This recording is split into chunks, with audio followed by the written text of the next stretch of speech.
Hi guys, samahan nyo nga na naman kami. Ito yung ganap namin nung New Year. Gumawa si Ate Rica nitong mga pampaswerte. At syempre hindi pwedeng mawala yung 12 pirasong bilog na prutas. Busy na nga yung mga person sa paghahanda para sa hapunan. Ngayong New Year dito lang kami sa mansion magsasalubong. Dito maghahapunan sila doktor at doktora. At yung tita at pinsan ni boss. Dumaan nga lang dito sa mansion yung magulang ni madam. Sa Bulacan kasi sila magsasalubong ng bagong taon. Hindi kasi kami makakapunta sa Bulacan kaya dumaan lang muna sila dito. Hindi kasi pwede magbiyahe ng malayo yung buntis. Yes, buntis, tama nga yung narinig nyo. Magkakaroon na nga ng kapatid yung chuchay namin. First time nga namin magsalubong ng bagong taon dito sa mansion. Crab steak, fried chicken at saka lasagna yung hapunan namin. Wala nga kami masyadong handa ngayong bagong taon. Bago umalis yung magulang ni madam ng family picture muna sila. May kasabihan nga tayo tuwing bagong taon. Dapat magkakasama yung buong pamilya. Kasama nga rin si tata at kuya Mark sa picture. Nasa cruise kasi sila ngayong New Year kaya video call lang muna. For the posing nga agad itong chuchay namin pag sinabing picture. Habang nagpipicture kami dito, pinatay muna namin yung mga niluluto. Tatlong color team ngayong nagsama-sama for today's video.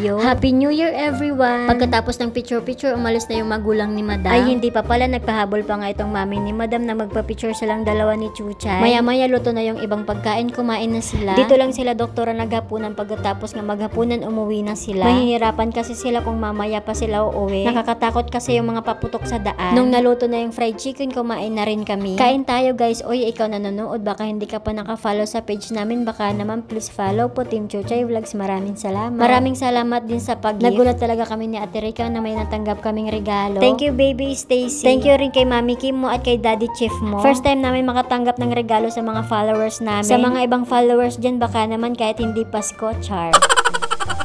Pagkatapos namin kumain, syempre nagligpit muna kami ng mga pinagkainan. Nakapagpa-picture na ba ang lahat at nakapag-post na ba ang lahat kasama yung pamilya? Kami ito medyo pahirapan pa nga. Malayo kami sa aming mga pamilya, buti na nga lang at nabuo yung Team Chuchay. Samahan pa nga itong mga pasaway na bulinggit. Bulinggit man sila ngayon, hindi nga natin mamamalayan, mas matangkad pa sila sa amin sa susunod na mga taon. Itong mga bata na nga lang yung nagpapasaya sa amin kahit wala ng pera, char. Hirap talaga magpa-picture dahil itong Chuchay namin inggitera, gusto niya siya lang. Buti na nga lang sa huli pumayag na siya na tatlo sila magpa-picture. O diba weather lang yung mood.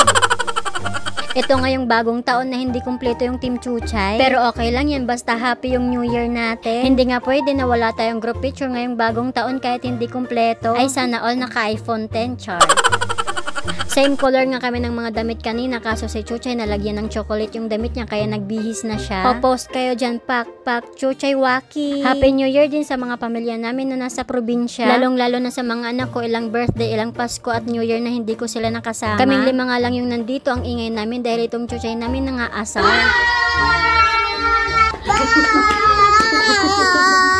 Kaming 4 na nga lang yung naiwan dito sa baba dahil si Chuchay nakatulog na. At ilang minuto na nga lang bagong taon na. For the talon-talon nga dito si Ate Rica, umaasa pa natatangkad siya.